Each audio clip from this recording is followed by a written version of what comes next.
quality of the first touch is something oftentimes overlooked in the American soccer culture. However, footballers all over the planet are in agreement when I say that we respect the baller that has the best touch. Touch in football is something that demonstrates your level of command over the ball, as well as your level of intelligence and understanding of the situation or tactical context you are in. It's the synthesis of these two concepts that define a good first touch. First touch isn't just about trapping the ball. A good first touch is all about making your bigger picture ideas possible. Bear with me for a moment. It's important that we understand that the individual player is a part of a team, and that in a game, the goal of the player is that of the team. We know ultimately we want to win the game by scoring goals.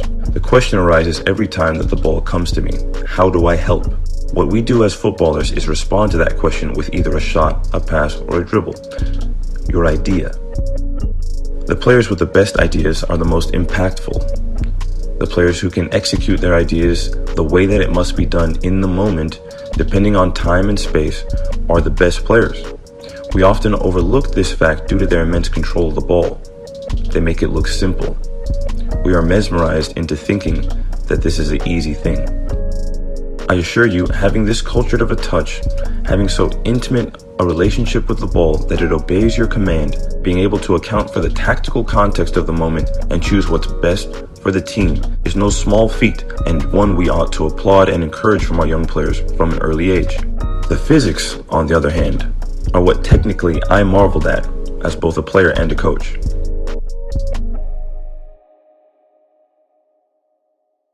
The understanding again centers around two concepts. One is trajectory and the other is texture. When we talk about trajectory, we are referring to the flight of the ball.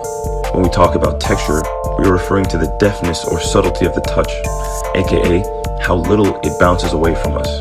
The best players understand the flight of the ball and what angle and speed it arrives with. They understand which surface to use and which angle they must provide for the ball to be cushioned with.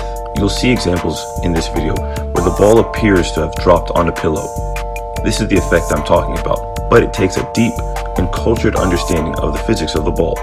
The cushion touch is not always the tool for the moment or tactical context, however. Sometimes it is necessary to move the ball or burst with the first touch, and in my opinion, this is what separates the men from the boys.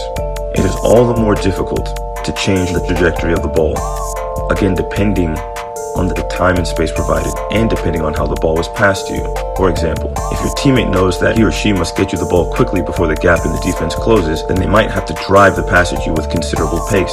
If you have pressure on your right side and space available to turn into on the left, then the question now becomes, can I deal with the pace of the pass, shielding the defender, and turning into space on the outside of my left foot? You may have to close your eyes to visualize the moment.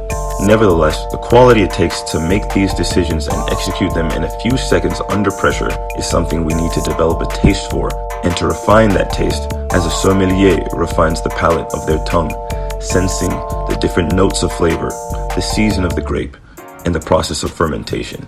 I hope the analogy is not lost on you. Enjoy a few examples of not only exquisite first touch, but also tactically sound decision making. Remember, it's about the texture of the touch and the tactical efficiency of the touch.